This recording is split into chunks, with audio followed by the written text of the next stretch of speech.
अस्सलाम वालेकुम viewers, welcome to Khokhar Aseel and fancy birds YouTube channel. उम्मीद करता हूँ आप सब दोस्त खैरियत से होंगे। आज की वीडियो बहुत ज़्यादा इम्पॉर्टेंट होने वाली है क्योंकि आज हमारी वीडियो का जो टॉपिक है वो रेस्पिरेटरी इशू है, यानी मुर्गियों में सांस की बीमारी। ये पोल्ट्री फार्म्स में बहुत कॉमन मसला है और अगर टाइम पर इलाज ना किया जाए तो बहुत नुकसान हो सकता है। जैसा कि आप सब जानते हैं, आजकल सर्दी बहुत ज़्यादा बढ़ चुकी है और स्मोक भी। टेम्परेचर 3 से 4 डिग्री सेंटीग्रेड तक रात के वक्त गिर जाता है। अगर बर्ड्स की टाइम पे केयर ना की जाए तो नज़ला, ज़ुकाम, बुखार, सांस जैसी बीमारियां अटैक कर सकती हैं। इस वीडियो में हम आपको बताएंगे कि ये बीमारी क्यों होती है, इसके सिम्टम्स क्या हैं, ये कैसे फैलती है और इसका ट्रीटमेंट और इसको कैसे रोका जा सकता है। पॉइंट नंबर 1, सांस की बीमारी क्या है। मुर्गियों में सांस की बीमारी लंग्स यानी फेफड़ों, हवा की नाली और रेस्पिरेटरी सिस्टम को इफ़ेक्ट करती है। ये वायरस, बैक्टीरिया, फंगस या एनवायरनमेंट की वजह से हो सकती है। जब मुर्गियां इन्फेक्टेड होती हैं तो उनको सांस लेने में मुश्किल होती है, सांस की नाली कमज़ोर हो जाती है, उनकी हेल्थ वीक हो जाती है और फिर जानवर मरना स्टार्ट हो जाता है। पॉइंट नंबर 2, सांस की बीमारी की वजह में ये चीज़ें शामिल होती हैं। First, viral infection, infectious bronchitis यानी आईबी, न्यूकैसल डिजीज़ यानी ND. Second, bacterial infection, mycoplasma E coli. Third, fungal infection, ये इन्फेक्शन गंदगी और नमी वाली जगह पे बर्ड्स रखने की वजह से होता है। फोर्थ, इन्वायरमेंट की वजह, पुअर वेंटिलेशन यानी शेड में हवा की क्रॉसिंग में कमी की वजह। डस्टी इन्वायरमेंट यानी गर्दो गुबार आलूदा माहौल। हाई अमोनिया लेवल यानी अमोनिया गैसेस का शेड में ज़्यादा होना। ओवर क्राउडिंग यानी कम जगह पर ज़्यादा बर्ड्स रखना। पॉइंट नंबर 3, डिजीज़ सिम्टम्स यानी बीमारियों की अलामात। छींक, खांसी, नाक से पानी बहना, आँखों से पानी आना या चेहरे का स्वेल हो जाना, सांस लेने में मुश्किल होना, छाती से आवाज़ आना, भूख कम हो जाना, वीकनेस यानी सोकड़ा यानी बर्ड्स का वज़न कम कर जाना और एग की प्रोडक्शन कम होना और पर लटका के कोने में खड़े रहना। अगर आपको ये साइंस नज़र आएँ तो समझ जाएं कि आपकी मुर्गियां किसी ना किसी इन्फेक्शन का शिकार हैं। पॉइंट नंबर 4, ये बीमारी कैसे फैलती है। रेस्पिरेटरी डिजीज़ बहुत ही जल्दी फैलती है, खासकर खांसी, नज़ला, हवा में कमी, शेड में नए बर्ड्स के लेके आने से, पानी और खुराक वाले बर्तन साफ़ ना रखने से, शेड में जूते ना बदल के जाने और स्प्रे किए बगैर अंदर दाखिल होने से ये बीमारियां आती हैं।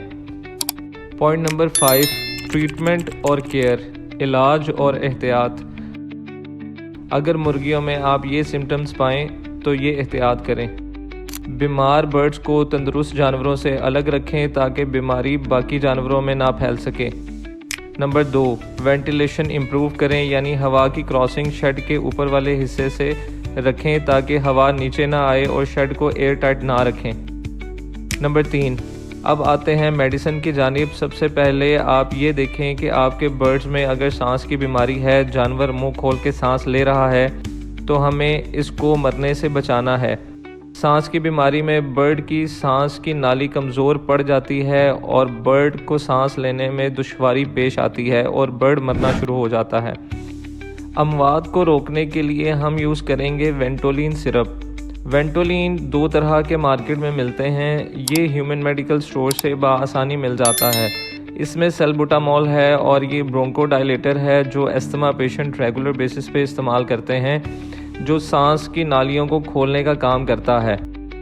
और दूसरे नंबर पे वेंटोलिन है जिसमें सल्बुटामॉल के साथ गुआफेंसिन भी है। दोनों में से जो भी मिल जाए आप इस्तेमाल करवा सकते हैं। इसके बाद अगर आपके बर्ड में नज़ला, ज़ुकाम हो, नाक से पानी आ रहा हो, चेहरा स्वेल हो जाए या और भी कोई बैक्टीरियल इन्फेक्शन हो तो उसमें हम इसके साथ यूज़ करेंगे एवल सिरप। इसमें होता है क्लोरोफिनामिन यानी कि CPM। ये एंटी एलर्जी सिरप होता है जो कि किसी भी बैक्टीरियल इन्फेक्शन में हम यूज़ कर सकते हैं। एवल सिरप के यूज़ से बर्ड सुस्त हो जाता है, जिसकी वजह से आपने घबराना बिल्कुल भी नहीं है। अमूमन डॉक्टर्स इंसानों को भी रेकमेंड करते हैं कि एंटी एलर्जी सिरप या मेडिसिन यूज़ करके ड्राइव नहीं करनी, क्योंकि इसमें गनूदगी होती है जिसकी वजह से नींद आती है और जिस्म सुस्त हो जाता है। आपने इन दोनों सिरप्स का कम्बिनेशन बना लेना है और किसी भी एंटीबायोटिक के साथ यूज़ करवाना है। अगर बर्ड्स इनिशियल स्टेज पे है यानी बीमारी स्टार्ट है तो 3 से 5 दिन का कोर्स करवाना है। अगर बीमारी ज़्यादा है तो 5 से 7 दिन तक आपने ये कोर्स लाजमी करवाना है। नंबर 4, बर्ड्स की एहतियात और देखभाल। बर्ड्स को पीने का साफ़ पानी दें, पानी नीम गर्म इस्तेमाल करवाएं और इस बात का ख्याल रखें सर्दियों में बर्ड्स को खुराक खिलाने के 15 से 20 मिनट बाद पानी बर्ड्स के आगे से हटा लें। साफ़ सुथरी खुराक दें, पुरानी या फंगस लगी खुराक ना इस्तेमाल करवाएं। विटामिन सप्लीमेंट्स यूज़ करवाएं, स्पेशली विटामिन ए और विटामिन ई।